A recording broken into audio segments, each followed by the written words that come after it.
Hey everybody, BG here. Welcome back to part 2 of our visit interview, whatever you want to call it, with our good friend Chris Rhyason. The audio is a little crazy because it's our first time having a guest in and having a guest in remotely, so bear with us. It's a little bit not as polished as we would have liked, but we gotta start somewhere. Okay. Love you guys. Hope you enjoy the show. Check it out. Stay to the end. There's a fun little ditty.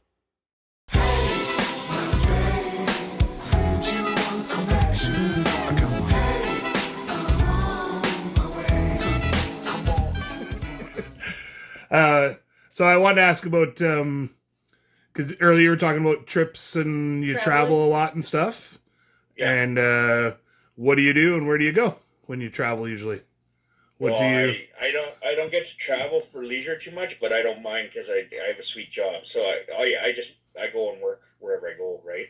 So I've gone to the States a couple of times. I've gone to South America, all across Canada. You know, I haven't gone to Europe yet. That was supposed to be 2020 actually. Right. Oh, okay, right. And then, you know, the fucking and what happened? Why didn't you go? Yeah. What happened? Well, hey, what happened? Yeah, I don't know. There's lots of speculation as to what happened. I think fucking somebody sneezed on a hooter somewhere and the fucking disease hey, it happens. Across the world. You know, it's dangerous. You know, no. The hot knives burn all that away, all the bad bacteria, right? Burns all the COVID away. Yeah. If you've done hot knives, you're probably gonna be fine. And so you do like tattoo shows, conventions? Sometimes it's shows, sometimes it's guesting. Most of the time I'll do shows. For me, I prefer to do the show because there's a lot more visibility to it. Is there a difference between show and convention? Is there? Yeah, well, it's the same thing. Yeah, okay. Yeah. So okay. There's a lot more visibility to it, which is why I do it that way. It's a lot of stress.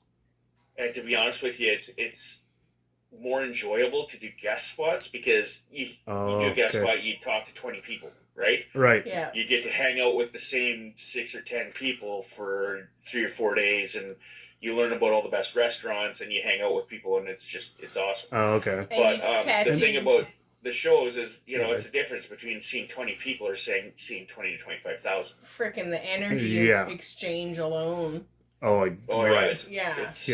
It's something else, right? So both sides of the spectrum, actually. Hey, like super intimate versus not at all, just wholesale, almost not wholesale prices, but you know, no, just volume of people. Yeah.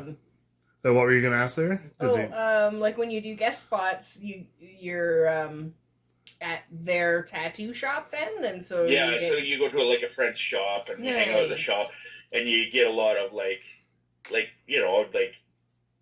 they'll say, okay, tonight we're all going to go to this place. And then you all pile in and go to the gourmet hot dog joint or whatever it is, right? Show you around. Because every city has a restaurant, different types of restaurants. Yeah. That'd be cool. Right? And they'd want to show it off. Or you got to see this. Like, you got to come to this gym. And, I was at, this wasn't on a guest spot, but as an example, I was in New Orleans. And I went to New Orleans at Christmas in 2016. Nolans, they call it. 2016. Yeah, it was awesome. And at the hotel, I asked them, do you guys have a gym here? And they're like, we have a gym here, but it's pretty limited. And down the road, we have a world gym or something. But if you go 2 blocks up and a block over, they have a gym that's been there since 1875. Holy shit! So with the old school barbells, you know what I mean? Yeah. The triangle-shaped barbells, the pyramid-shaped ones, and the old school. They had the ones that look like the cartoon Strongman, where you have a stick and the big steel balls. The big round balls. That's so awesome. That'd be the fucking coolest. Yeah, so that stuff was all on display. We didn't get to use it. I mean, if I had sweet talked him a little bit, I'd grease the wheel a little bit. Yeah, so sweet. I was just happy looking at it, right? That's super cool to see. I'm building an outdoor gym here where I'm going to get a couple of biscuit cookie chunks of wood and put them on the end of a bar, for a bench press and stuff. You had some of those the last time that I was there. Actually, That's the Flintstones. The barbells that I have. Yeah. They just keep getting lighter because the wood is so dry now. When he first did it, they were like 15 pounds. Now they're like maybe 5. It's like 8. No, they're pretty decent. Okay, Oh, yeah. now that's what I use now. Yeah.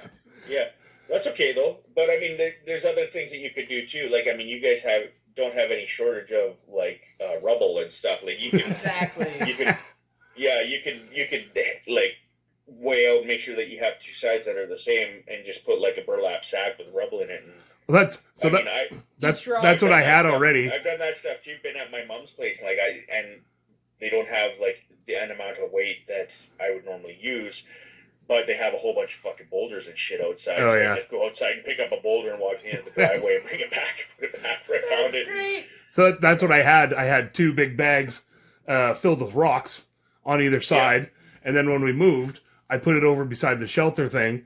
And then, I don't know, a few weeks ago, I went to pick it up. I was like, oh, I wonder if this thing it just all tore apart. Yeah, The whole thing just tore right apart. Yeah, I was like, long-term. oh, I left it outdoors in a rainforest because it just rots everything away.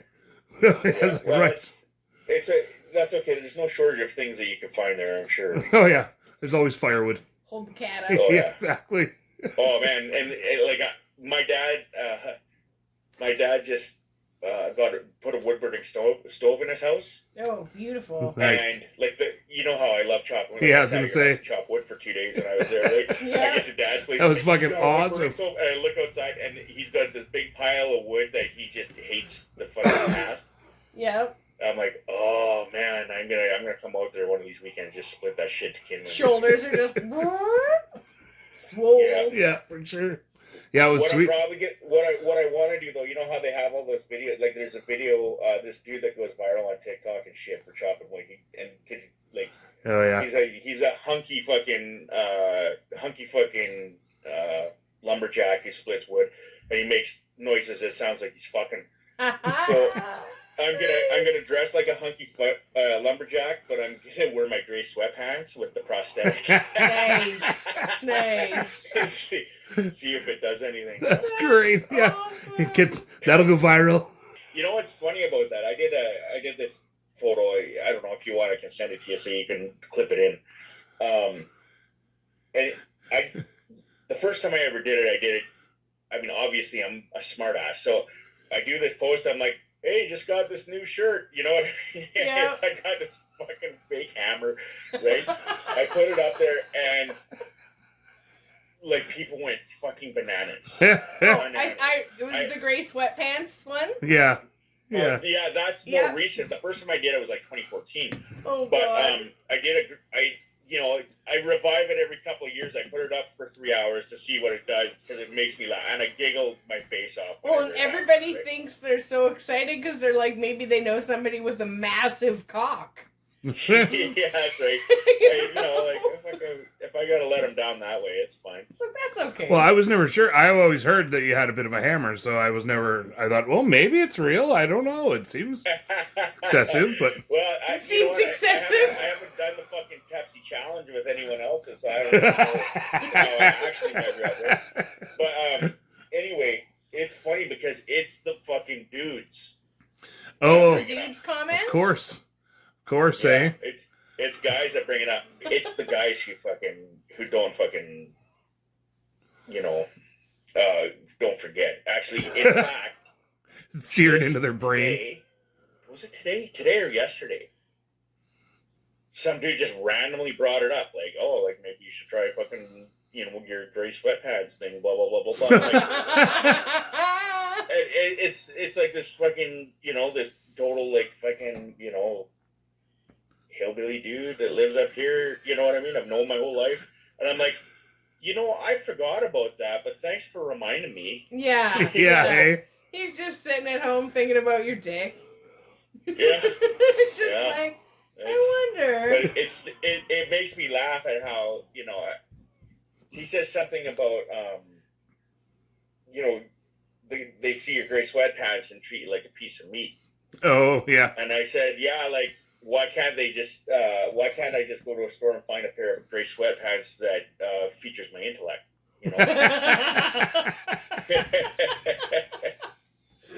Oh my God. That's great. trolling. Just Yeah, like, exactly. Yeah, putting it out there. Yeah. See what we catch. The comments were hilarious, though. Everybody was thirsty as fuck in those comments. I was just like, thirsty? What does that mean? And then I was like, oh, as I read through, the context was very clear. I like using posts. I like using posts like that to profile. That shit makes me laugh, you know. Oh, and then this fucking buddy of mine from Calgary, he's like always, you know, he's on the dating sites and he's always looking, you know, he's always, you know, browsing the menu. You know what I mean? Yeah. He shoots me a message and he's like, hey, like there's this girl from up there that I found on here that's single. He goes, I'm like, okay. He goes, you should like get in contact with her maybe. And I'm like, you know, I mean, for me right now, you know, it's not something that I'm. It's not in your radar. Right? Yeah. Working on my own shit. And I've learned that the more I work on my own shit, the more of my own shit I have to work on. You know? I hear you. The more you dig, the deeper it gets. Yeah. I think I got that all patched up. He's like, well, you might, like, you know, like you might, you know, fall in love and stuff, and I would really love to see that for you, and I'd love to be part of it. It's very sweet. Aww. And I'm like, well, I don't know. Just tell me. I'm like, okay, give me some details. He's like, okay, here's the screenshots of the conversation. And he messages her, and he says, I have this friend in Grand Prairie, and he's like a super good looking guy. He's really successful. He's super creative. Blah blah blah blah. He says, right? Yeah. Which he's fluffing it up a little bit, I think. Yeah, I mean, fluffing your and resume. he goes, here's a picture of him, and then sends the picture of the mirror, right? Outstanding. I'm like, chords. you know what? If she has my social media, she can contact me. Yeah. She's like, hey, human tripod available for...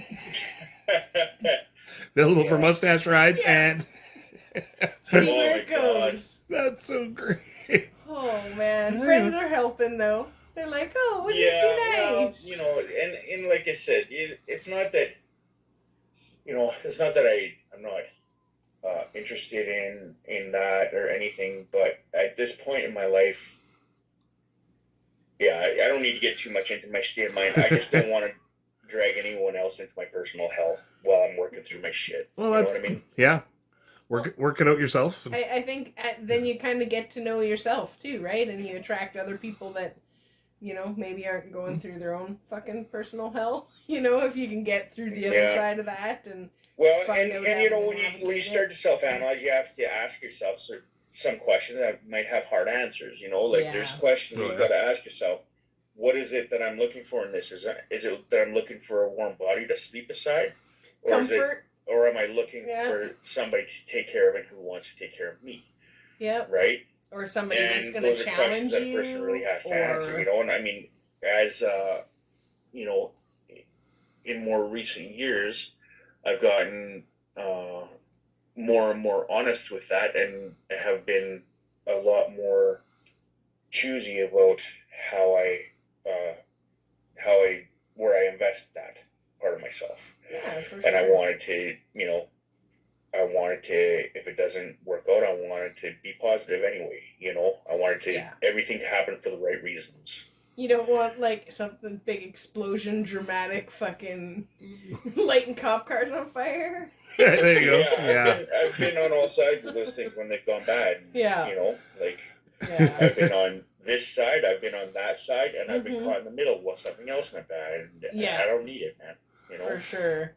Yeah, that's the best way to go. I think work on yourself, and then whatever ends up happening, or the right person or thing or pet monkey, whatever it is that comes along, you know, that ends up being I'm a sucker for parrots. Actually. Oh, see, there you go.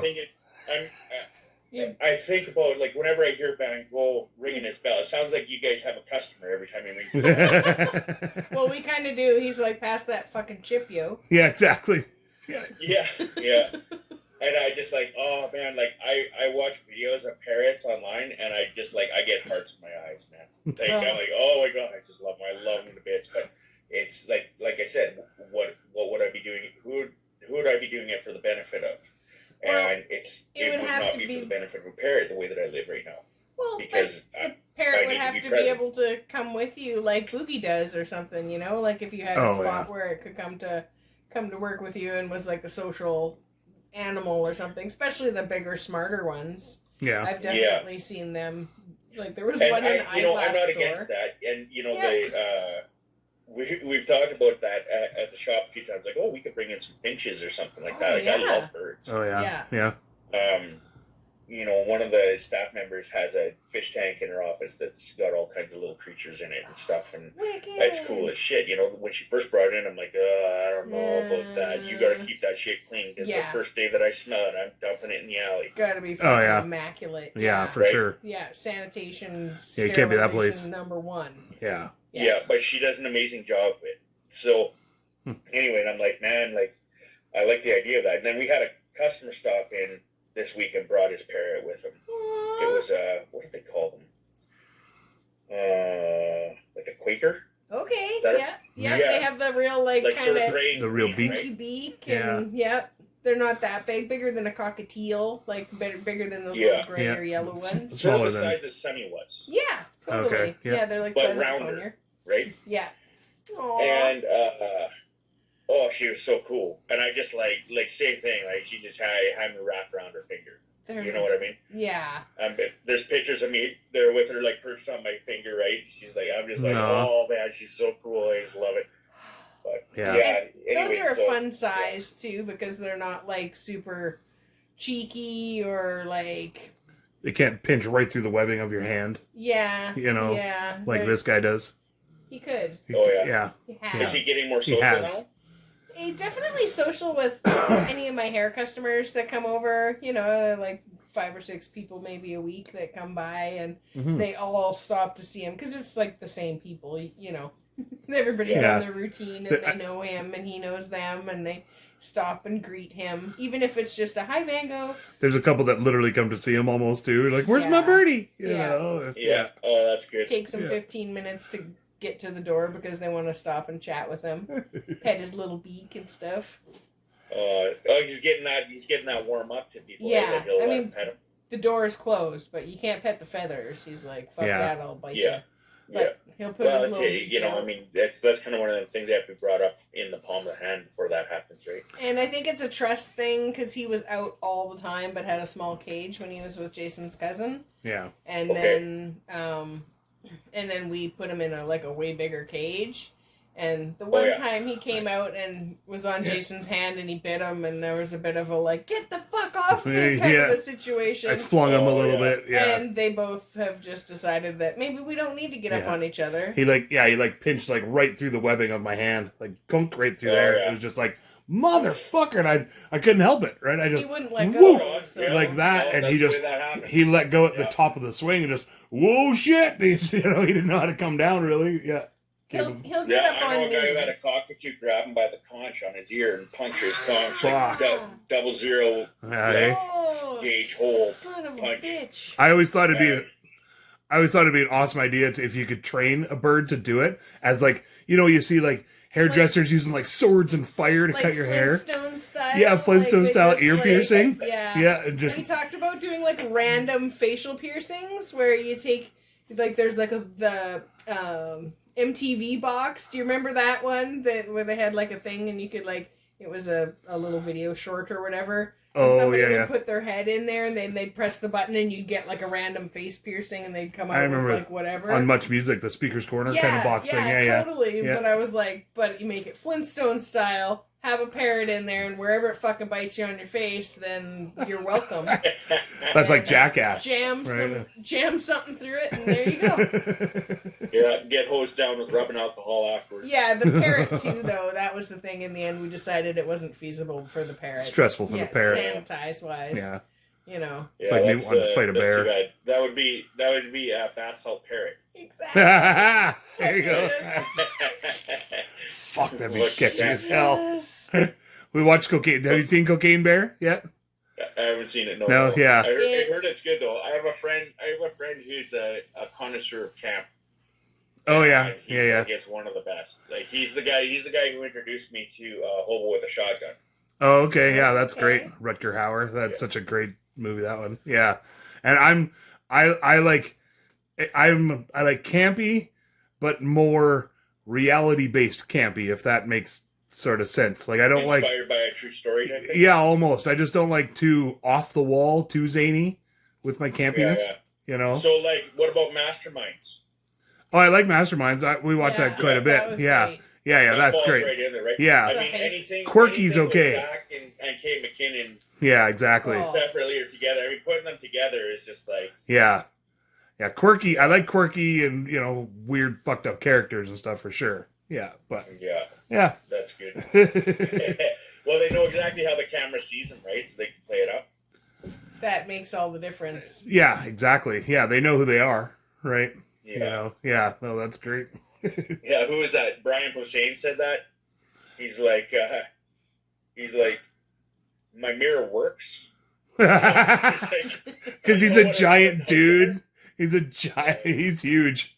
Oh, Brian he's Posehn. great, He's man. awesome. Oh, he's one of those dudes who like he'll go and do a show. Like he goes to Edmonton every time he does a tour, and the second he's done, he'll just like grab a crew and just go fucking hang out with them. Oh yeah, and play D&D.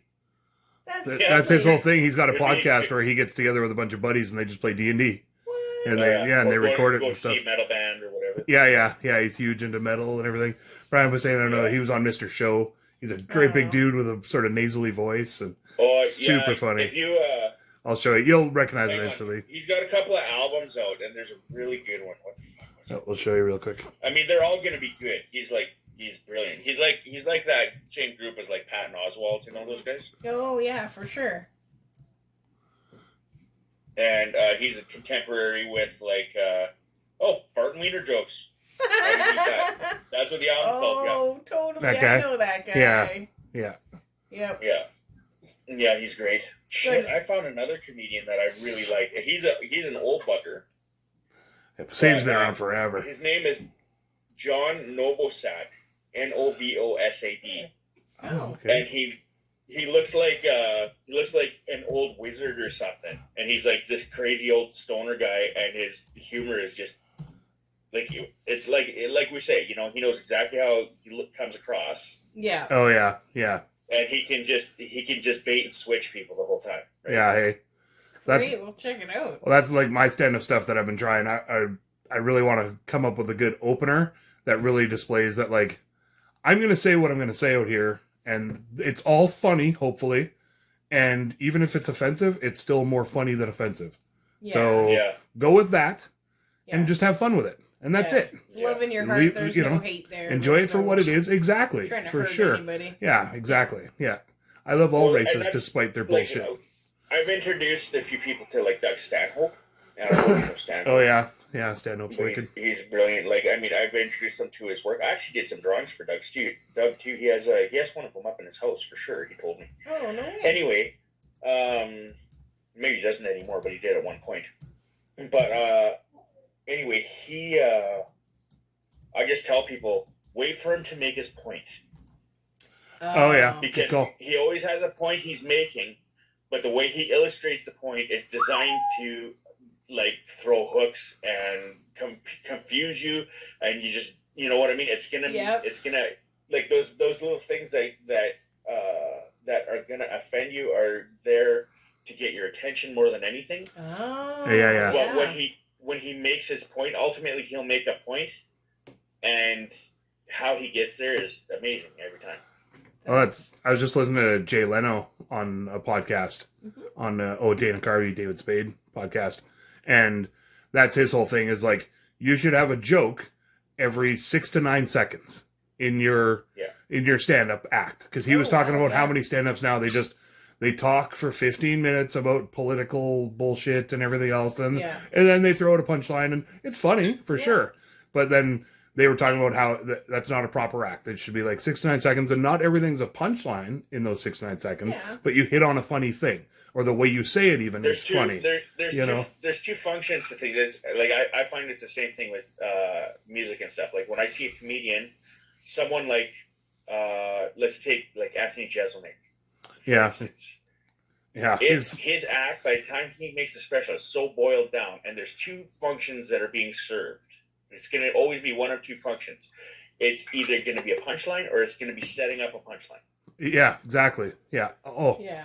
Yeah. It's one or the other. And so, you get not all filler. Yeah. And I think that, it's possible that, with the influence of, some guys, there's some guys who can just tell you what they have for breakfast and be interesting as fuck. For sure, right? Moses Storm. Yeah, hey? Moses yeah, that's Storm's your buddy. Been so fun to watch. He did that Trash White or whatever. Oh, right. That was his special. Right. Yeah, right. Moses Storm. Oh, I don't know. Yeah, he's pretty good. He's like a young guy. And Yep. he's really funny and crazy. Yeah, his specials. Conan awesome. really likes him. Yeah. Nice. So speaking of music, did you see the one where that guy wiped out on stage? Oh, which one? I don't know. I've seen a few of them. There was one. So the way that I came across it is Bert Kreischer was on a podcast or something with a panel of guys, and he's like, they're watching this comedian, and the comic's like, he goes, since I moved to the big city, like, the girls here are really adventurous, he says. Oh. And I discovered something. He said, I don't think pegging is really that gay, he says. And as he says that, he wipes out and falls off the side of the stage at the exact same time. And it wasn't, like, I mean, to look at it, it doesn't seem, it's either it wasn't deliberate or this guy was brilliant. Yeah. You know what I mean? Brilliant physical comedy. Timing. Yeah. This panel of guys, like Bert and all these guys, they're laughing so hard, and Bert's like, he's never gonna be funnier in his entire life. Just quit now. His career's downhill now from that. Just retire. Or he has to now do that for every act. Yeah. It's just right. gonna be hard on the body. Something that good. Yeah. Right? Set some mats up down below. Yeah. Yeah. That's they're like, wicked. we gotta move these tables from this side of the stage. Oh, Lord. So speaking of music, you're talking about stand up and music and everything, and Dust. I've never done stand up. I just think that I'm funny sometimes when I'm on stage. It's way different. It's so much work. Oh my god. It's incredible how much work there is. And you know what? There's always one person in the room who thinks I'm funny. Well, that's good. It's usually me. Fucking great audience. That's all that matters, Start heckling yourself. That's the problem. Oh, that's when it goes wrong. You suck. You suck, man. pal. Get off the stage. That was me in junior high. No. Did you ever fall off the stage or anything like that? I come fucking close. Yeah, hey? Times, man. I can't imagine. Yeah, I was playing in a band. This was like sort of between the incarnations of the Coyotes. So we did the early incarnation where we sort of self-destructed before we self-destructed. Like we split before we killed each other or ourselves. And Harry Carey before the bomb dropped. That was just before Y2K actually. And then in the interim, I went to music school, and I moved to Edmonton to continue my studies in music. And I played for a band that was a bunch of Drayton guys. Oh, and cool. It was a show at Rum Jungle in Edmonton, and it was during Juno Week. Oh. So it was an awesome show. Actually, we walked off stage that day. We got 3 record offers. Offers for record. Oh, crazy! Off the stage there. He didn't end up taking any of them. They didn't offer him a deal that he wanted, but it was cool because it was full of music industry guys, right? Yeah. So anyway, we're in the middle of the show, and I was hired into this band to play rhythm guitar. So basically, hold up the rhythm, which left me a lot of room to be able to move around on stage and stuff, right? Yeah, you can work on your moves. Yeah, I could move around and stuff and try and fill out the stage instead of focusing on what my fingers were doing, right? Yeah. So anyway, we're in the middle of this thing, and I did this run. I had a wireless, which I was like all over, and I run from one side of the stage to the other side of the stage. Axl Rose style. style. I was paying attention to my guitar. I wasn't paying attention to my feet, and I paid attention to my feet just in time to stop. And I stopped right at the edge. My toes were hanging over the edge of the stage. I almost landed on like 4 girls that were at the side of the stage, and the look on their face when I did that, and I was like, holy smokes. Yeah. No shit. Slowly, Yeah. and I turned around and go back and kept on playing. But it was close. I almost biffed her. Totally meant to do that. Their guardian angels are just got your looked shoulders. intentional. Their guardian angels are just holding you back. Don't crush my granddaughter. Oh man, yeah. Yeah. It would have been a disaster. Don't touch my granddaughter. So you guys only had like one broken ankle at an Us? event? Those The guys? Coyotes? Who broke their ankle? One of the guys hurt himself pretty bad in a jump once. He landed on a cord on a like we were outside playing this like show. One of the guys. So you remember Arran Newby, obviously. Yeah. Arran Matthies. So it was her birthday, and she wanted us to play. So we went and set up our stuff. Oh. And there was like maybe 10, 15 people, and we're like, we play a set to warm up. Yeah. And it didn't look like anyone else was coming, but we kind of resolved ourselves to the idea that it's like, okay, well, fuck it, it's us and our friends, whatever, it'll be fine. You know, if nobody shows up, we'll still have fun, right? Yeah. We go inside and start mixing some drinks or whatever, and someone's like, one of the people come running inside, they're like, you guys got to see this, come outside. And it was just dusk, and we went outside, and there was a string of lights going a quarter mile down the driveway, then a quarter mile over to the main road, and as far as the eye could see down the main road. There was hundreds of people there. Party. Oh, And really? So they come to the party, and someone shows up at the party. I think his name was Mark. Shows up at the party with 2 sheets of acid. Uh-oh.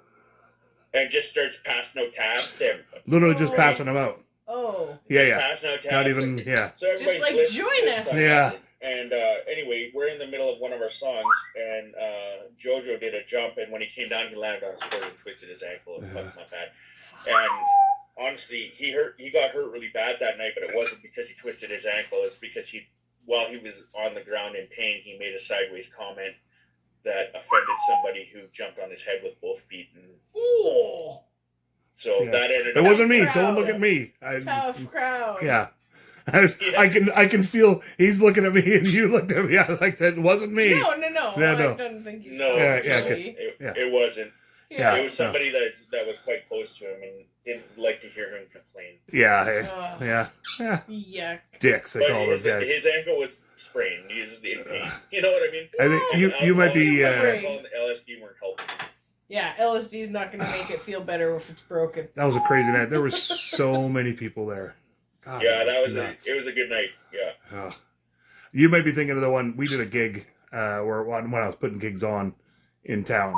And the guy from the singer from Drive By Punch, it was at the, well, we did that one too at the theater, but it was at the hall, the Masonic Hall, actually. Oh, right. Yeah.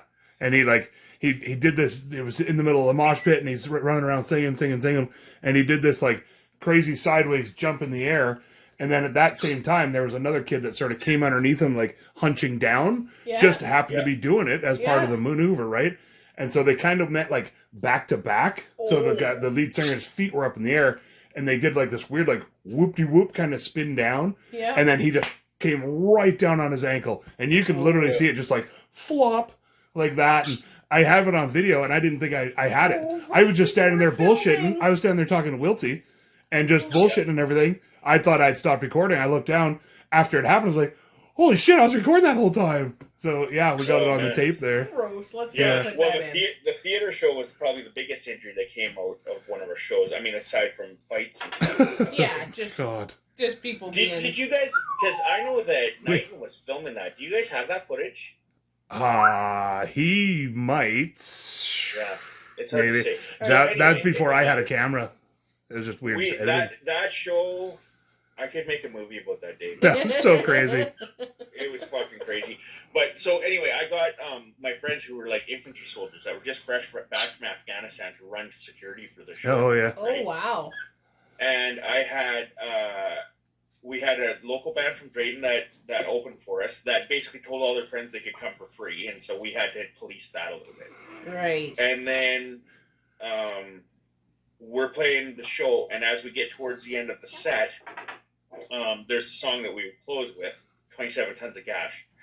And as we're starting Gash, fight breaks out in the seats of the theater. Now, this is a theater. There's seats. We had it split down the middle so we could have licensed on one side and all ages on the other. Yeah.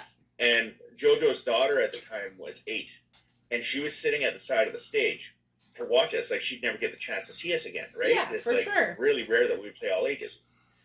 So she's sitting at the side of the stage, and she's sitting, you know, I don't know, about halfway in the all ages section between where it's cordoned off and the wall. Right. And she's sitting at the edge of the stage, and this fight breaks out between probably 6 guys and they're rolling through these seats in the theater. I mean, it's a disaster waiting to happen. Yeah. Oh, They're rolling through an obstacle course. Yeah. Really, That was of so things that chaotic. are screwed down, right? So me and Jody both drop our guitars and jump off stage because Jody, like, we'd always kind of do that stuff if there was going to be a brawl, but music stops. Yeah. yeah, with the little girl there, that creates a variable it's not coming near her, right? Yeah. So we jump off stage, and the bass player and drummer are doing the doom, doom, doom, doom, and we jump down and we're peeling these guys apart, and I'm like, fucking rock it off. And one of them hears me and looks at me and goes, oh shit, man, sorry. Right? And they knock it off and disperse, and then, you know, the soldier guys get in there and take care of that shit. So we get everything done, we finish the show, and, like, we're feeling good. You know, you get a little bit of brawling, the alcohol was flowing, which meant we were making money off the alcohol, and yeah, you know, it was a great night. People were having fun. Trying to raise money for the show. What's that? People were having fun. Yeah, it was a great night. Yeah, well, check this out. Here's a funny little thing. So, we were selling drink tickets that night, and we sold them at the like what would have been the concession in the movie theater, right? Yep. And because alcohol wasn't being poured in that part, the drink tickets were able to be sold by JoJo's daughter, who was 8 years old. Right. Oh, that was the loophole. Right. She's not serving liquor. She's just selling tickets, right? Yeah. So, end of the show, after the show's all done, she comes over and she's like, hey, Dad, what do I do with this? Yeah. And she brings a jar full of money to him. Yeah. Yeah, nice. Like a pickle jar full of money. Yeah. She's like, what do I do with this? And he looks at that like, we're there to raise money towards our album, right? I mean, that night we did pretty good, I think. Like, at the end, after all the expenses were taken care of, I think we walked away with a couple grand, which covers a couple days. Yeah. Right? Yeah. So, anyway, he's like, he sees this money, and he looks at me, he's like, what do we do with this? Yeah. And I'm like, that's hers, man. She earned that shit. Oh, nice. Wow. And her eyes just got big as dinner plates, and she's like, what? She got like $200. Yeah. Right? Yeah, right on. It was cool. That's it was great. cool for her to get that. And then my sister ran the actual bar where she was serving the drinks. And she gave just she's a bartender. To bring the money in, right? So, you know, after we did the repairs on the venue and all that kind of stuff, we came away with a little bit. But so we're tearing down the shit. Well, and then it's the end of the show, and you're kind of on that. You're coming down off that cloud, and I'm like unplugging stuff and rolling cables, and Mikey, my buddy Mikey, who was the guy who was kind of tasked with running the security part, comes over to me and he's like white. Oh. And I'm like, what's up? He's like, man, we got a problem. I said, okay, what's going on? He goes, we have a guy out front with a broken leg. Fuck. And I'm like, okay. So here's what's going through my mind. Yeah. About 3 days before the show, the people that own the venue get a hold of me and they're like, hey, you have insurance for this, right? Yeah. And I'm like, oh, yeah, we got insurance, no problem. Yeah. And they're like, okay. I hang up the phone and I'm like, fuck, I gotta find insurance. Right. So I started phoning around trying to get it. I couldn't find anyone that would insure us on such short notice. Yeah, for sure. They need like a week.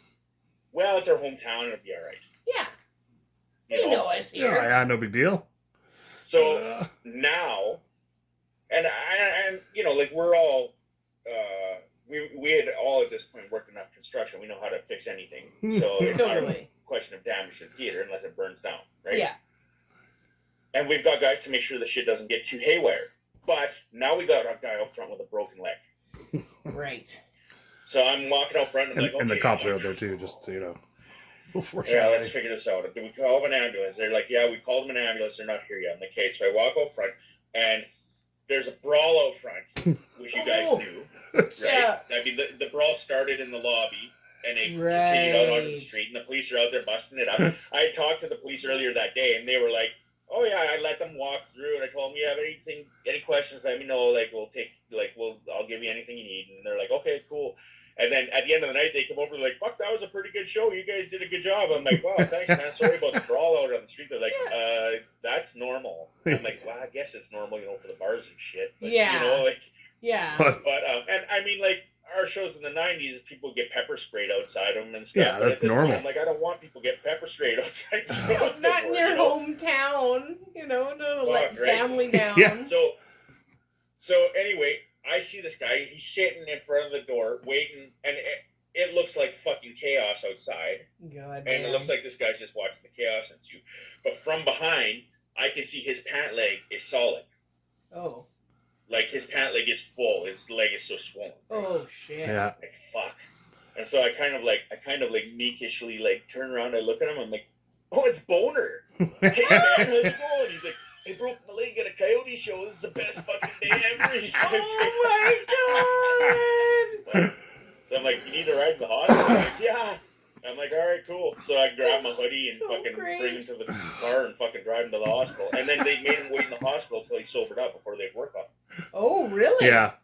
Oh, I guess you probably bleed out or some shit. Well, he was 2 days in the hospital. Pretty ornery. Give him painkillers and work on Yeah. Hey. Fuck.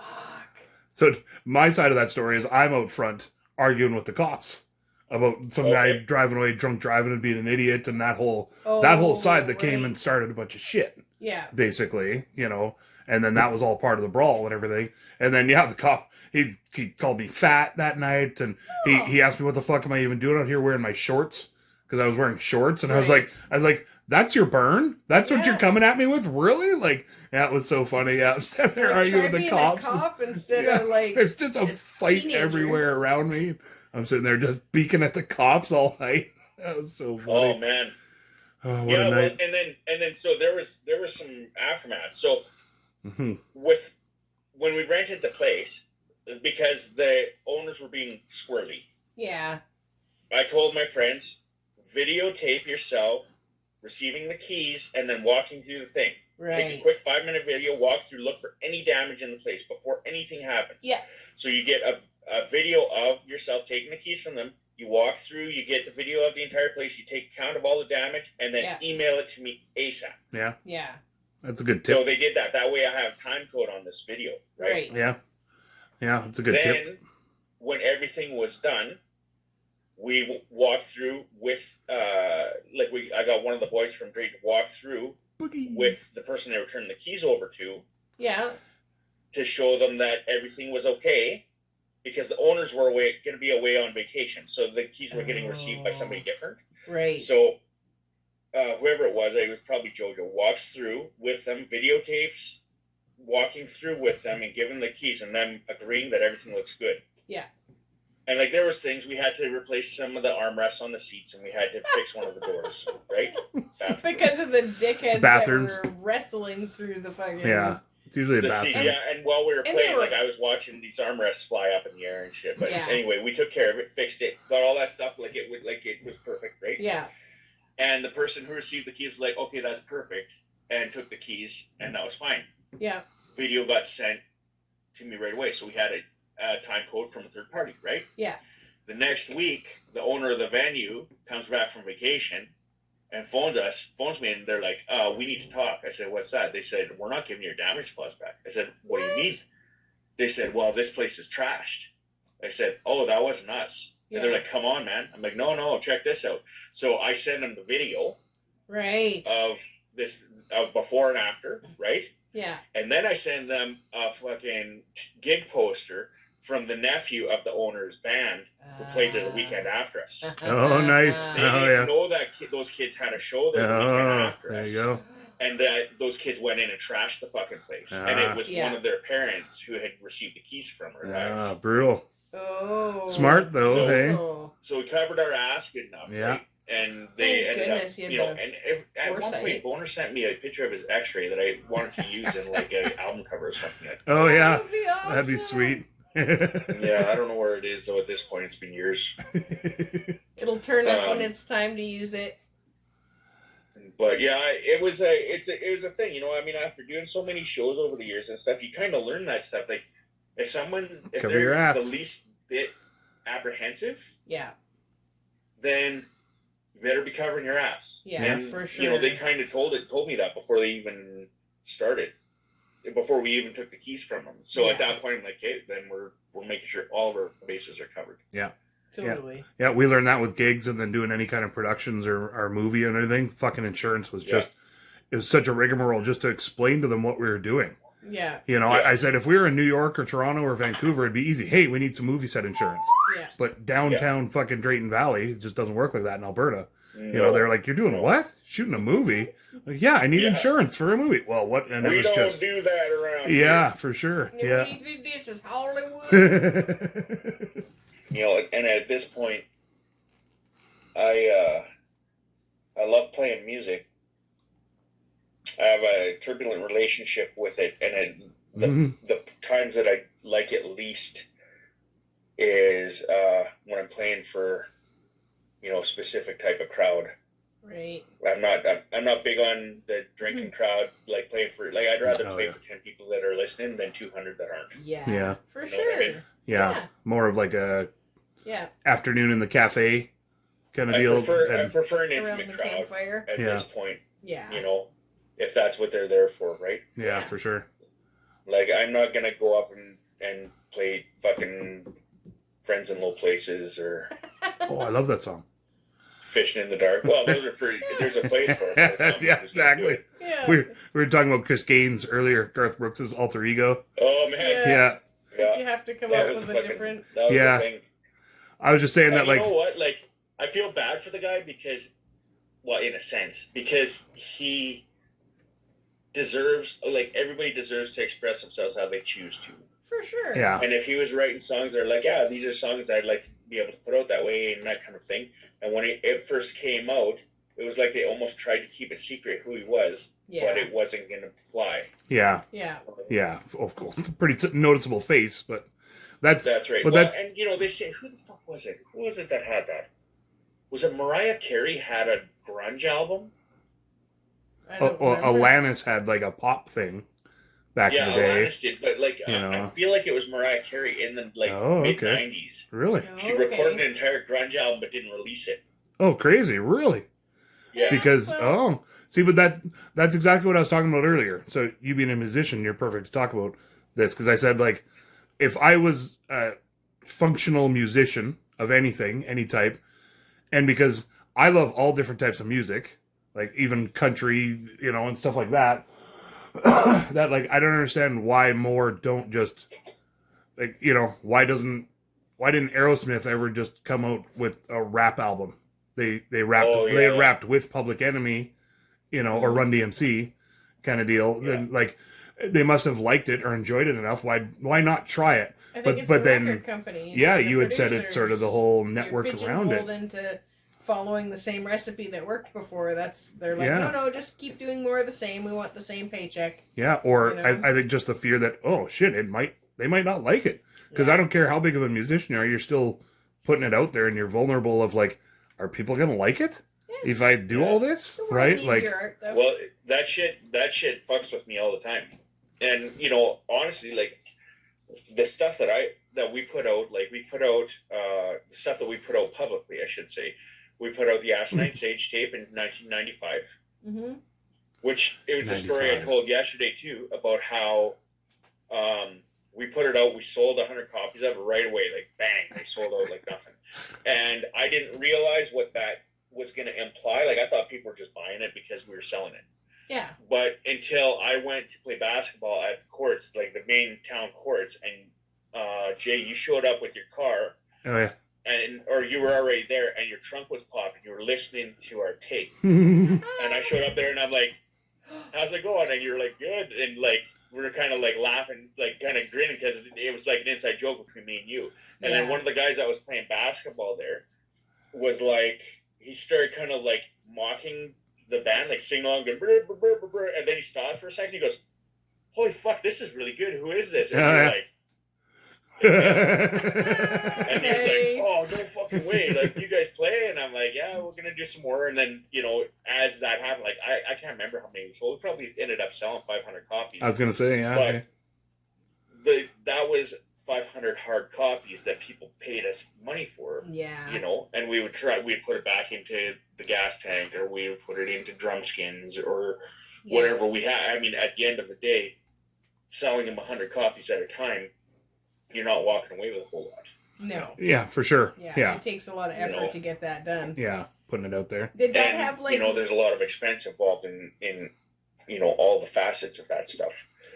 Well, especially back in the day with recording was way different, and you know. Yeah, like everything, like Did that have Mr. Toaster? Nothing was easy. And... You wanted drumsticks? We had to go to Edmonton to buy drumsticks. Oh, right. Yeah, exactly. Yeah, Wonga McQuaid or something, Yeah. right? Yeah, they didn't have that shit in Drayton. Like, actually, like, no bullshit. We would rob, not rob isn't steal, but we would clean out the hardware stores of wooden spoons.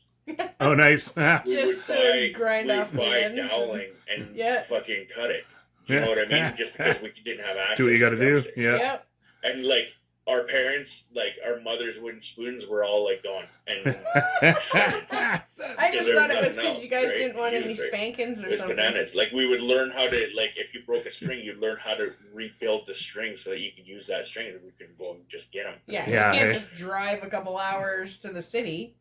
Yeah, it is a pain, Yeah. right? So anyway, 1995, 1998, 2005, and 2009 was when all the releases came out for the various incarnations of the Coyotes. Yeah. And so I haven't released anything forever until this month. And honestly, like I had this EP that I did, and it's just covered tunes called Dust Rattle. And I just had it. It's been finished for a year, just sitting here for a year, and I was like, oh man, fucking! I just didn't release it. I talked to you guys a little bit about it, and like BG in particular was like, get off your ass and fucking release it. Yeah, the world needs your art. Yeah. Yeah, but I'm sitting there like, oh my god, like I can't, there's so much stuff, so many things that my brain can create worry out of, Like, what if people... And so, one of the things though, was I had to make sure that I had all of the ducks in a row. So I had to get control back over the old distribution. Oh, and right. like the old, like the Spotify account for them damn Coyotes, and then I had to get the control over like I had to buy our corporate license again because that had lapsed. Oh, yeah. Fucking who knows when. All that right. shit. So I had to go through the process of proving who I was, and making sure that the wrong shit wasn't going to the wrong guys, and my name was on everything back then anyway. So I managed to get all that. Get back the distribution, which meant that I got to actually see through the distributor. I got to see how much we had earned off of our streaming.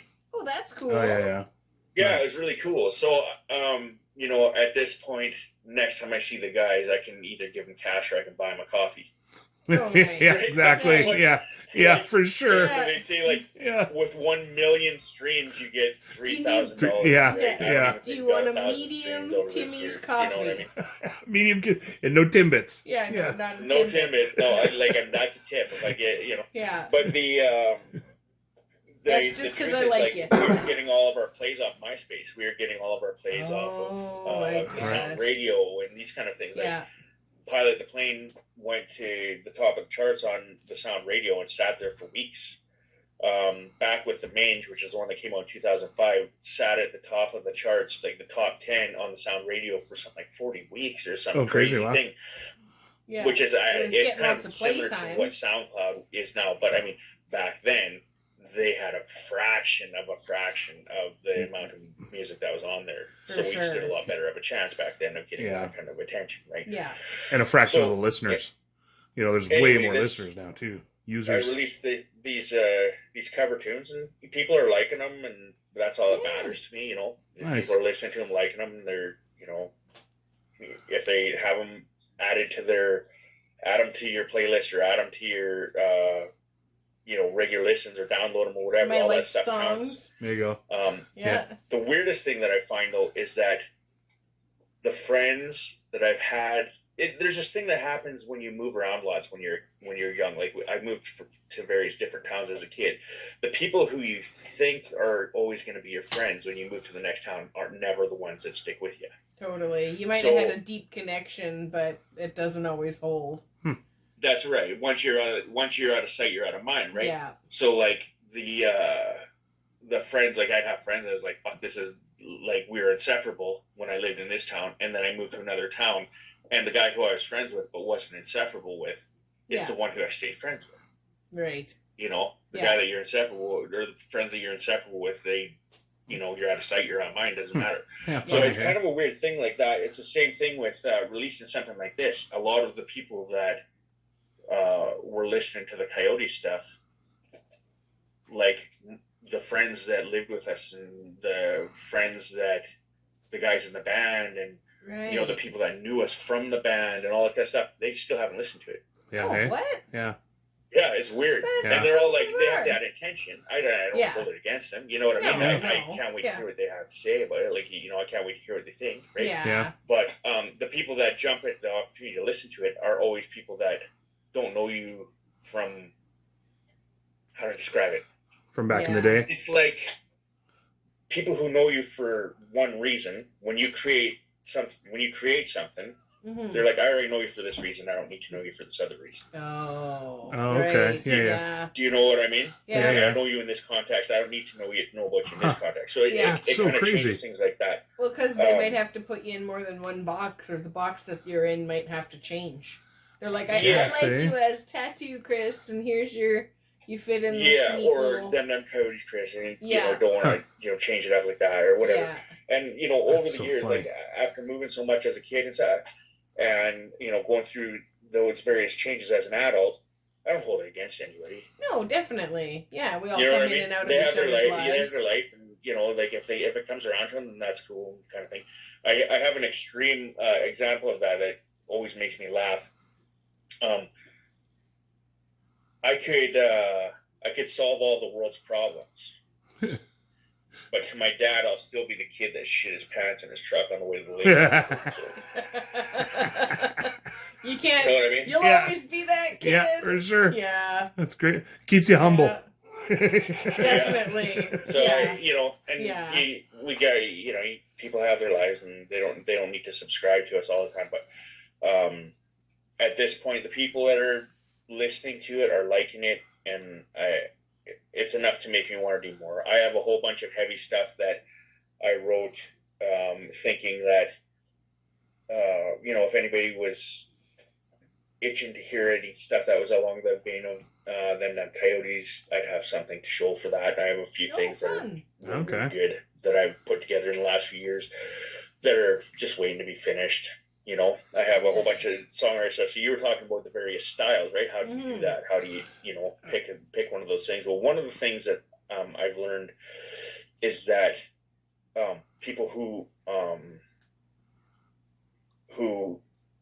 consider themselves of the songwriter kind of genre or bent can do any style they want.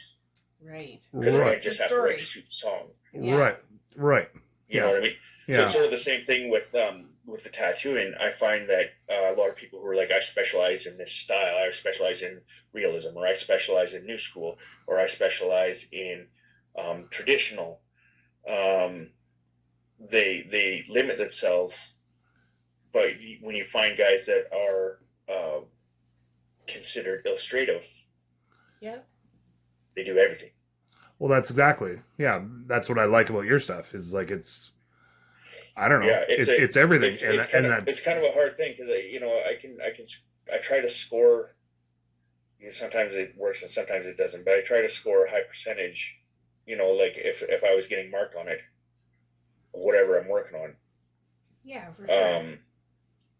But if I was to just fucking pick a lane. I guess you can polish the shit out of that too, rather than being, you know, preaching to the choir.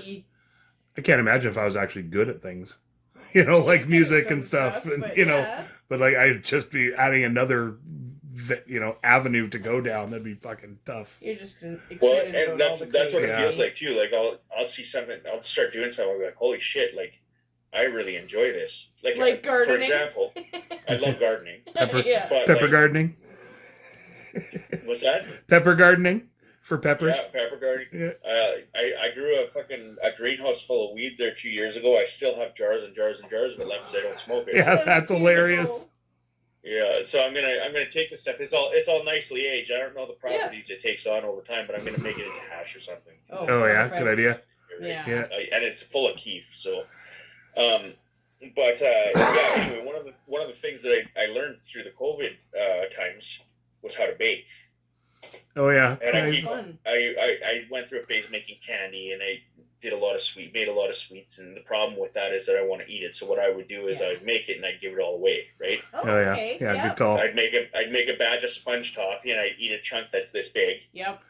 and then I'd give away a ton of it to everybody else because I'm like, I don't fucking want it around me. I'll eat it if I do, right? You can't make a tiny batch of sponge toffee Yeah, either. single serving. Yeah. That's not a thing. Yeah, you can't do that, right? So anyway, I would get people be like, hey, like, can you, if I paid you, would you do some of this for me? Because I got some family coming out, and I'm like, no. Yeah, I'm not a baker. It's just I want to enjoy it. You know what I Yeah. mean? Like, I enjoy making it, giving it away, but I don't want it. Like, obligation can take a lot of fun out of things, right? And does your daughter want a big piece of birthday cake cut out of the cake? Because that's the thing. I want my one piece. Good call. You know? Like, are they cool with the piece being missing? I'm taking my tax. I want to see you go into the tattoo shop and just like, okay, we're going to pivot the business into baking. Here we go. Yeah. Tattoos and... How much do you guys like getting up at 4 a.m. and coming in and whipping up a bunch of bread and shit? No, not so much. Well, they eat it. Oh, for sure. Yeah, exactly. Yeah, for sure. Yeah. Shit, what was it? About a month ago, over Christmas, we had a family thing and we were all going to hang out, and each of us were in charge of a meal or two, right? So I was going to bring charcuterie for one night, and then I was going to work on the turkey, right? Nice. So I brought all the stuff for charcuterie, and it just ended up that we had double booked so many meals, and people were like, okay, like, fuck, we got to skip charcuterie this time, whatever. Yeah. So I ended up coming home with all these cheeses. Enough for everybody.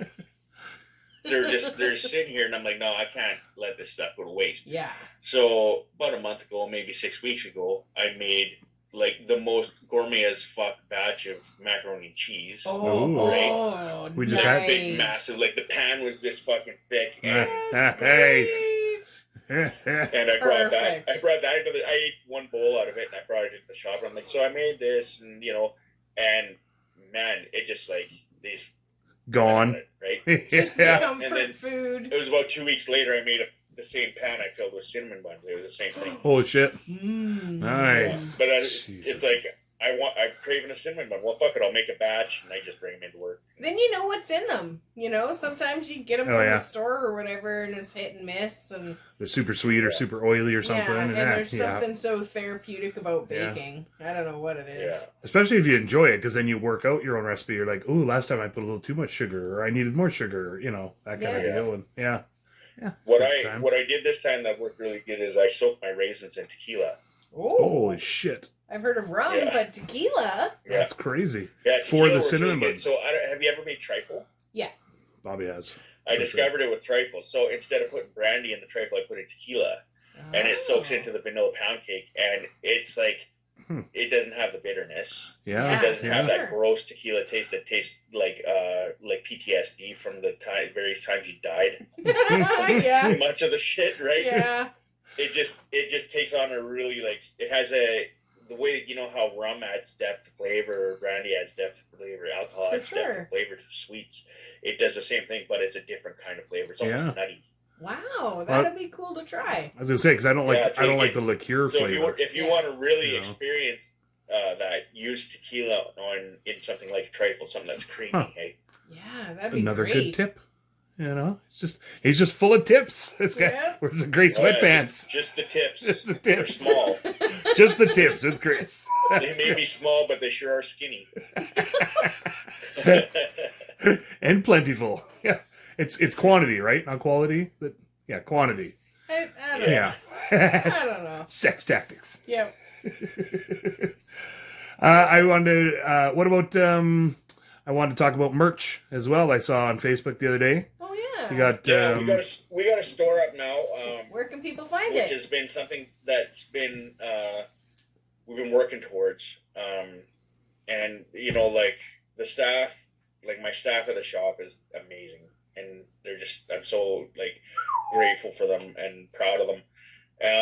Taylor, who helps at the front end, has been working, whenever she has an hour here, an hour there, she's been working to build up the Shopify. Oh, nice. And so she has the Shopify built up. And so what I've been doing is I've been taking designs that I've done specifically for merch for shirts and prints and that kind of stuff. And I did an online poll there a month or two ago to find out what everybody wanted. I had 4 designs that I was trying to decide on for sure. So I got a good idea what everybody wanted. So I have those being made. And what I do is when that stuff is made, I make them on like a high quality shirt, and they're all branded. And I have, I have tags. I have a tag with my like an embroidered a woven tag with my signature on it, and my signature goes on my artwork. Legit. Right? Oh, nice. And then I have another tag that's silkscreen in the back with the name of my illustration company. Wow. And then, the drawing on the front, right? Yeah. And, I get the highest quality that I can. When I have the choice, sometimes I don't, but when I have the choice, I try and get stuff that's made in Canada. Oh, sweet. All that kind of thing. So get those good Canadian children working in the sweatshops. I do a limited run. So I'm going to do a limited run of this next batch. We're just about sold out of last year's run. We're going to do a limited run this year. We're making less this year of these of this quality of shirt. And then once that batch is gone, that's all branded. Then I'm going to start sending it. I'm tossing around the idea of sending those designs to print on demand. So they don't come out. You're not getting all the special branding and all that kind of stuff. So if you buy them when the first batch comes out, then you know that yours is the first batch because it has all the branding all over it. Right. Yeah. Other than that, it's all print on demand, and that's sweet. Cheaper materials, cheaper all that kind of thing. Yeah. But at least when you wear that one out, you can still buy if you like it, right? Makes it more collectible or whatever. Yeah. Yeah. It helps with that side of it as well. Yeah. And like then, the sneakerheads. There's another factor that I can't remember. Yeah, there were stickers and T-shirts on there that I saw, and hoodies. Or no hoodies? Yeah, T-shirts, hoodies, stickers, prints, art prints. Yeah. If there's artwork, like I have originals occasionally that I'm about to release a bunch of drawings that I've done over the years that I'm just going to put up, and they've been sitting in my face long enough that they've become part of the landscape, and I need to change it up. So nice. I'll put stuff like that up for sale. Oh, okay. Kind of I also have an imaginary hockey team. Oh, the bricks! That doesn't exist, and it's kind of gotten a life of its own there among my friends who realize that we're just fucking around and trolling each other. Yeah. Go Bricks. And they're called the Bricks. Yeah, and so we're gonna do. I started talking about that shit in like 2010 or something, 2011, and so we're gonna make jerseys. This is the first year we're making jerseys. That's so awesome. Way. That's genius. Yeah. So, but it's kind of one of those things that people want them. They have to get in a word with me now. Yeah, get in and we're early gonna make on that. the first, the inaugural year. I'm gonna call it the first draft, the first team of the draft Bricks, pick. right? Yeah. So everybody who gets that batch was the first lineup for the Bricks team. That's so great. And then. Yeah, and then, hopefully, if people like it, then, next year I'll do it, or in a couple of years I'll do another design that's different and, that's change so it out. Sweet. Do you make them for full figured guys? Like the Kevin Smith size? I've got a couple of guys that want the larger sizes. So nice. That's part of the plan, yeah. Go Bricks. I love that. So if you're interested, let me know. All right. If you follow those pages, fuck it. Yeah, it gets ridiculous. There's a group of guys that go on there and they'll be like there was a one on an NHL site. They're like, how was there a draft that ever really upset you guys? Because the draft had just happened. And so I jump on. I'm like, that year that the Bricks traded Ceramco, I make up a name like Kubanin or whatever. And then the other guys, there's friends of mine, they all come on and back me up. They're like, I cried that day, blah, blah, blah. We all lay into it, right? And, God. I don't know if anyone else in the world sees it, but it's hilarious to me to think that someone might be going and Googling Bricks. Thinking it's a real team. What the fuck this team is, yeah. Right? Yeah. Well, I have a premonition that it'll get so big that it's like the Anaheim Ducks. They weren't a real team until the movie came out. And they were like, it was a popular enough thing. So I think eventually, there'll be a real team that'll be like, hey, what if we called ourselves the Bricks and pass, and keep going with that whole shtick. Sports. Yeah, it's just generic sports. Yeah. Well, I'm not, that kind of would be awesome to see it get to that point. It's okay if people make a movie about it. Yeah, Elizabeth Banks. I have an idea in my mind for a mockumentary about the Bricks. Oh, that's a good idea. God, that would be outstanding. Yeah. That I'd like to write up. I have a whole storyline, everything. I've talked to one of my friends about it who knows how to get funding. He knows how, like, I have a friend from here who's done stuff for CBC, you know. Oh, okay, all that kind of shit. Yeah. That'd be right up CBC's alley. You could get The it problem with made, it for me is Hockumentary. Hockumentary. Yeah, I won't know what it'll be until, like, I know how I would want to write it all out. Yeah. But you don't know the specifics of it until you get that. And, you know, there's certain type of artist who needs to know exactly what every step is going to be along the way. Oh, yeah. Yeah, you know what I mean? Yeah. And sure. I know nothing goes to plan. That's why, like, when I'm making those things for the shop, those little skits, it's like, hey, here's the end point, here's the beginning point. Let's fuck around and find something fun. Yeah. Well, that's with my writing. That's the way I am usually. I need to know the outline and everything. I need to know exactly where I'm going. But the one that I'm doing now, I have no idea. I literally just jumped in and went, don't know where I'm going to go with it, and I know I can always change it afterwards or whatever. But fuck it, let's just go. And I'm making it up as I go, and it's been really weird, but I'm almost done. Yeah. So I'm happy. No, that's good, man. I have a million ideas and I don't have enough time. That's exactly. Yeah. I had a really good idea of a storyline that it would be kind of like, it would be comedic but conspiratorial about TV. Oh yeah. Yeah, I remember a while ago you had a really good storyline. Yeah, I talked to you about it, Yeah, and it was. And then I have another one too that's like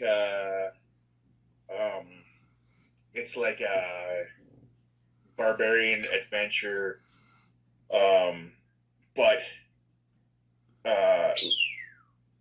sort of like, I don't want to say zombie because I hate zombie stuff, but it's like use of a primitive biological weapon in the ages of barbarians and shit like that. Oh, okay, yeah. And it creates like an infection that ends up like wreaking havoc, but it's not in the way of having zombies. It's just like, it's almost like a plague, right? Okay. Which is a little bit more adventure and all this kind of stuff, and have a vision of the opening scenes and the direction that the story would likely go in, all that kind of stuff. But, you know, at the end of the day, it's all how much time do you have to put into writing? Like, that's Yeah, you got to make it. You for putting in that time. You got to make the time. Same as anything else, music or anything else. You got to make it. Well, yeah, you know, you got to and just that's do what it. it is. Like, for me, the music is just part of my daily routine. I wake up in the morning, I play for an hour before I leave. Oh, do you? Yeah. Hey, yeah. That's I got to do that with writing. You know, just make it's it. The same with the gym. So I wake up in the morning. The first thing I do is I go to the gym. I go to the gym for an hour. I come home. I pick up the guitar for an hour, and then I go to work. Oh, right on. Yeah, that probably helps. Just having the routine, even. Yeah. Hey. Well, and that's, you know, I mean, I have to have something of a rigid routine because there's a certain chunk of my day that needs my absolute focus, or else I can't survive. Right. Yeah. Right. Yeah. Good call. Yeah, you can't just be going all willy-nilly and being like, oh yeah, let's run a business. You know, tattooing while watching art on people. You know, watching The Office in the background or something. Yeah. Yeah. That's so good. I put on shows for people while I'm tattooing them. I guess if they're into it. My favorite things to put on for people while I'm tattooing them is the Ricky Gervais show. Nice. Yeah. Animated series. Oh, Yeah. That's great. Because it's so fun to listen to in the background. You know what I mean? And the nonsense in it is, you know, exquisite. I said The Office. That's what they had at the dentist when I went there. Was The Office playing? Yeah, so it was pretty sweet. Yeah, it was awesome. Yeah, well, you know what? And I think comedy is the way to go. Because I don't want someone crying while I'm in the personal space. Good call. Hey, it's not you. It's the TV. I mean, you probably get that anyway because you know people are like probably getting tattoos as some momentous, meaningful. I guess. Yeah. People are always like, "What does it mean?" Yeah, it does happen, and that stuff affects us. Yeah. Oh, for sure. How do you not feel that? You're definitely an empath, kind of person, right? We take that stuff home. Like, so I have, you know, there's extreme examples. Like, one of my colleagues tattooed a lady who lost a baby, and she got a portrait of her baby that was stillborn. Oh. And tried to get him to do it in a way that made the baby look like it wasn't. Like it was happy still, or something. Or wow. And how the hell do you hard, do that? You know, I mean, honestly, like, I'd never seen this before. This isn't the way that the guy normally operated or anything, but it affected him so bad. Like, it was so hard on him that he'd go and he'd work on it for 45 minutes. Yeah. And then he'd go to the back and he'd knock off the top of a bottle of Jack. I was going to say. Slam, slam, slam. Yeah. Put the bottle back, and then go back and try to this was 20 years ago. Yeah. 19 years ago. But he was doing it for her. Well, you got to think even just energetically, right? Like, if you're any kind of empath and feel that in any way, the amount of energy that somebody's exuding out, even on a good, happy tattoo and everything else, that energy that comes out of that as you're getting through it, at least that's the way I feel. And I can't imagine, I've seen people bawling and like really going through shit. And if you're any kind of person that picks that up, and you're literally right there as it's exuding the body, you know, like, And I've had people that say to me, like, and accuse me of liking that. They're like, "Oh, you must love this job because you get to hurt people." And I'm like, "Oh, what?" I'm thinking, like, less. He's like, "You fucking don't know me at all, motherfucker." That's crazy. The thing I like most about it is being able to give people something that makes them look in the mirror and feel pride. Yeah. That's what I like most. Like I said, if it's an asshole, it don't matter. But it could be that if it's someone who's nice, I don't care what I'm doing on. If I can have them walk away feeling as good as they made me feel, to give them the tattoo, then it's a good fucking day, man. That's the best part of my job. Yeah. Tearing up over here a little bit. Well, I don't know. You know, this might end up being a 2-parter or a 3 or a 4-parter. We could do this all day, right? So. Yeah, we could. Do you want me to show you this cover I just learned? Oh my God! Yeah, you did one. I played it for you the other day. Oh, okay. Here's a little surprise for everybody. Let's see if I can remember this under. I might have to do a couple. No pressure. Let's see. Yeah. Wrapping it up in a tight. Is it nice or tight? Nice. Yeah, I do. Nice. Improv it up. Wrapping it up in a nice little bow. I really hope you like all of our stories. We have an outro yet. We hope we didn't cause too many worries. When you get bored and you're like, fuck this, and you space out and you look over there. Squawk. But you can't stop listening because you love us and you're putting up with our shenanigans. Hey! Yay! Oh, thank you, Chris. This was freaking amazing. It took me a little bit to transcribe that. Trying to get the lyrics out. There was so much thought that went into the original. So, you know. Well, that's where it's tricky, you know what I mean? Yeah. Because, like, anything that's improvised. Yep. Yeah. It's hard to get it back. Yeah, you're not working with a formula. You don't have the musical side, right? Yeah. You know, like, you don't have the transcribable music part. Yeah. Yeah. Oh, that was awesome, buddy. Yeah. Well, I was hanging on to that because, like, we had talked about doing this a few weeks ago. Right? Yeah. For sure. And I'm like, if we're gonna do that, I gotta learn that tune. So I learned that tune, and then Jay, I'm like, I shoot you a message. I'm like, so are we good? And you're like, what? I'm like we were supposed to do this 15 minutes ago. You're like, fuck. I'm like, oh, god damn it, man. Fuck. And then you were sitting on it all this time. I'm like, I can't wait to show them.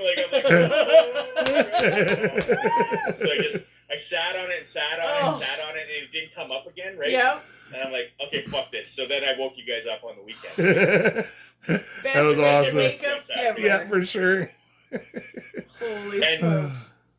You know, if the audio to me doing it here didn't turn out, then you can just clip on the video the one that you sent. Playing it, and then you know you also have the MP3 or whatever I sent you there. We'll play this one for now because you're singing over top of it. I think you probably fucked him up a little bit a few times. I was like, I don't even remember the words. It don't matter. Like, honestly, like I learned it and then I didn't play it again until now. Oh, nice. Yeah. That's I learned it, recorded it for you, and I didn't play it again until now. Which is a lot of times how that stuff goes. Yeah. So, like, on the EP, Waiting Around to Die, like, so the other 3 songs, Oh Bury Me Not, and Digging My Own Grave, and Dead Flowers, are songs that I played at in front of people, and I've been doing them for a Oh, long time. okay, I yeah, had yeah. arrangements and stuff that were all solid. you Right. know, Yeah. Guitar parts. So you're But, confident in them. You knew them. Waiting Around to Die, I had a couple of ways that I played it, and I wasn't like, I just like, I feel like it needs a little more attention. And then I had the session book. And, I play every morning and that kind of thing, but I play kind of whatever I need to get my hands into it and my voice out. Yeah. So I hadn't been playing it, and I'm like, well, I got to get that done. So I pull up the guitar 40 minutes before the recording session and wrote the guitar lick. Nice. Went, okay, I think that'll work. And I went to the studio, and all the guitar parts on that, aside from the solo, are all first take. Wow. Oh, no way. On Waiting Around to Die, I just went in and Holy went, shit. okay, yeah, this sounds good, man. And I did this thing. Crazy. And So- then I'm like, okay, we're going to put in a solo here. Yeah. And there's things in the arrangement that were happy mistakes that if I had a band they would have derailed. Yeah, in the you would have middle of those practiced things. through it. But I Yeah. didn't, because I didn't have them planned. I just ended up doing it. I'm like, I'll just keep my confidence and play my way Yeah. through. And it worked, right? And then It the solo, sounds I did a great. solo, and I wasn't happy with, I was happy with the solo, but it sounded apprehensive. Right. Okay. So I redid the solo. And then I did the vocals. Like, each of those songs took 2 hours Yeah. Oh, eh? Wow. thanks. That's of incredible. recording time. Jesus It Christ. So sounds so good. Oh, Like, thanks. just, Yeah, like, the I was so nervous to clarity, put it out. But like all I said, of it. I've been listening to it for a year. Yeah. And So I it's was like, easy to pick everything You know what? apart. If I don't hate it after a year, Yeah. then it's... It's time to enough put to it put out out. there. Yeah, definitely. Yeah. Let everybody else enjoy it. Share So it around. do another plug. Where can they find it? Do you know? Anywhere. Spotify, YouTube. It's Spotify. called Dust Rattle by Damn Coyote Chris. Nice. Dust Rattle. Damn Coyote Chris. Look for it out and about everywhere. Yay. Love it. Well, thanks, buddy. Yeah. This has been awesome. Well, and I thanks think for we should having just me, make this guys. a kind of regular thing. We'll do we this. can chat without recording it sometime, too. Yay! Well, I mean, do we have to, though? I mean, Just Well, we can record it. We can record it, too. I just record everything. Yeah. Always tape the Actually, To be rehearsal. honest with you, I record most things myself anyway these days. You never know what's going to be good. Yeah, that's, yeah. But at the same time, I miss our visits because Yeah. obviously we can fucking go on for days. So Yeah. I'd like to be able to do it this summer if I can. But Yeah. No pressure. We're always here for you. yeah, Either way. well, I love it out there. So Yeah, hey. We love you out here. well, we'll get out there with Dutch rudder or something. Oh, all right. I mean, Gotta travel any way you can. Gas is expensive. all right. Well, you Okay, can well- find us on Facebook and Instagram. At We Can't Pick. We Can't Pick. And you can find this guy at, what, Heavy Golden Hand? Damn Coyote Chris, Heavy Golden Hand, and Sterling Skull Studio. All right. There you go. On all the socials and all that jazz. Yay. Thanks, everybody. Thanks, you for guys. joining Love ya. us. Love you all. Thanks, everybody. Love you very much. See you next Yeah, week. take care. Wrapping it up in a nice little bow. I really hope you liked all of our stories. Though we don't really have an outro yet, we hope we didn't cause too many worries. That's when you get bored and you're like, fuck this, and you space out and you look over there. But you don't want to stop listening, cause you love us and you're putting up with our shenanigans. Whoa.